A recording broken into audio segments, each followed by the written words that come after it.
is so wonderful. And then, you know, Krishna will just like pop his head out and say, hi, you know. This happens all the time to devotees.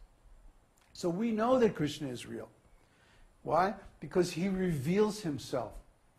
This is called the self-revelation of the absolute truth.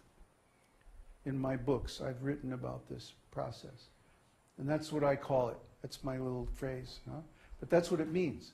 It means you're doing some devotional service or some devotional activity, and Krishna will reveal himself spontaneously.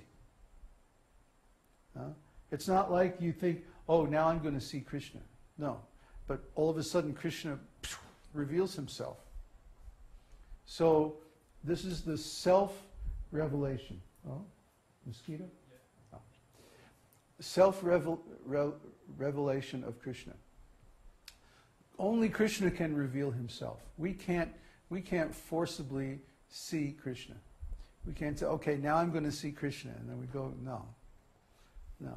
Because we're on one level and Krishna is on another level.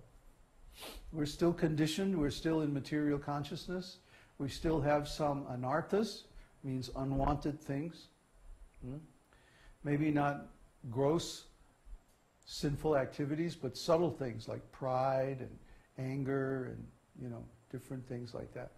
So we can't see Krishna directly. Our eyes are covered. But if Krishna wants, he can move the covering aside and let us see him.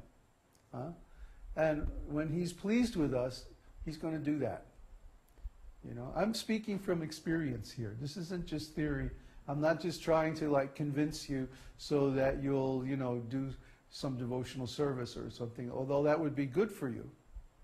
It's better if you do it from your own conviction, because you try out our method and then you get some result.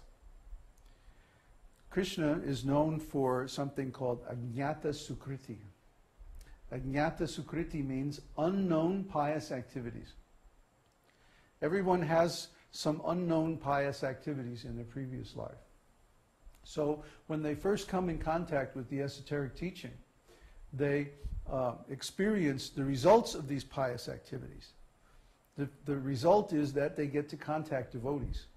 They get some association with devotees. And typically what will happen is that Krishna will give some encouragement. He'll reveal himself to them in some way. Somebody posted on the forum today, this morning or last night, that when he was little, he saw a book by Srila Prabhupada. And he was too young to read, but he was looking at the pictures. And he was going, oh, these pictures are so nice. They're so beautiful. I want to be there. I want to be in those pictures.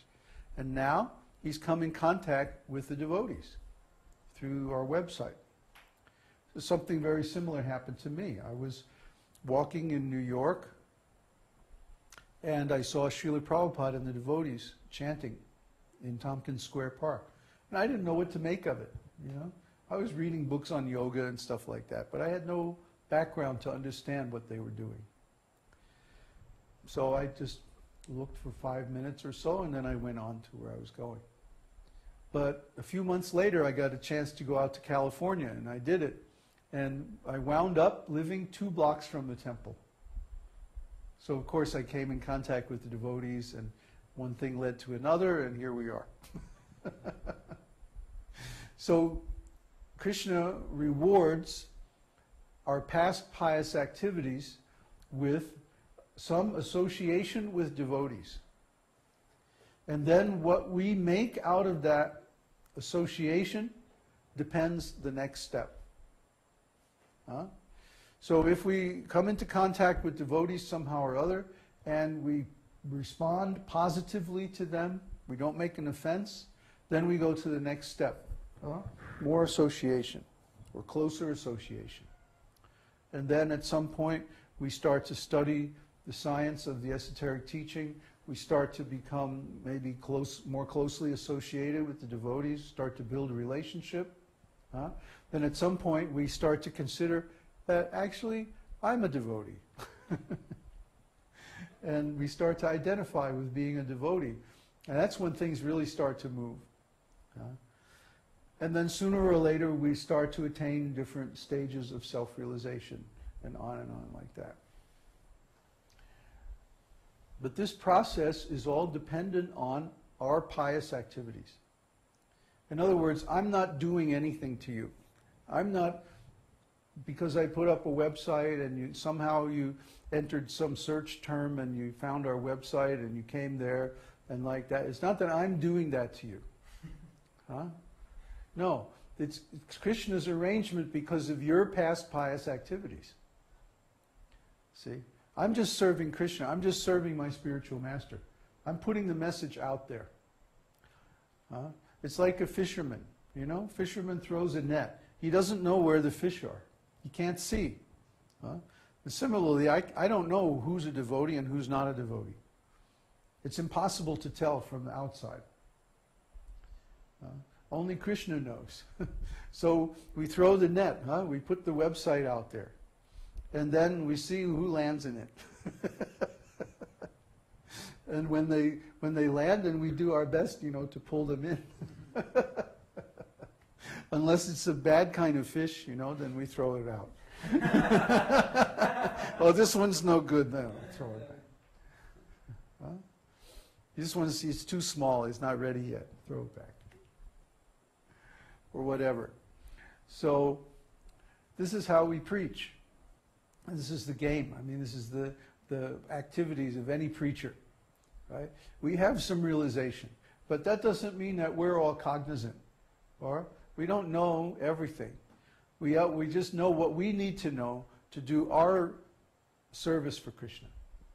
It's not that the guru is some kind of, what did you say, Superman. Yeah, we're not Supermen. We're ordinary living entities like everybody else.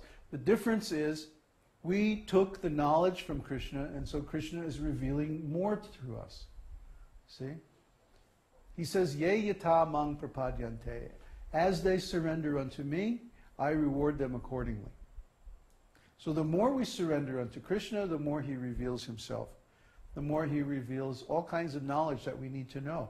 The more he inspires us to do better and better in our service. See, Krishna consciousness is ever expanding, ever improving, ever increasing. Yes. And the more we engage in Krishna's service, the more rewards that he gives us. That's the way it works.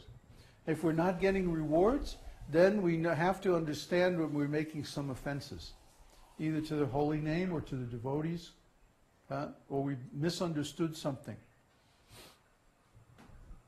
Krishna is not pleased. Because when Krishna is pleased, he's always giving incentive. He's always giving reward. That's the way Krishna is.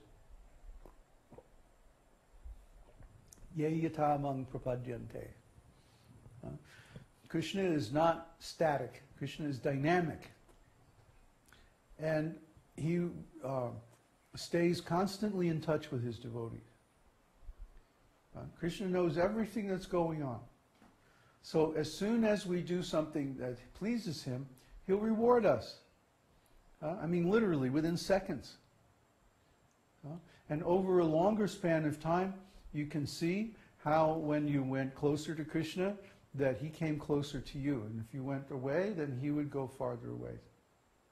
But he never breaks his connection with his devotee. Once you become a devotee, he's always involved in your life. And Krishna is like an intimate friend. He always wants to know how we're doing, you know? What's going on, you know? How many vitamins do you need to take this morning?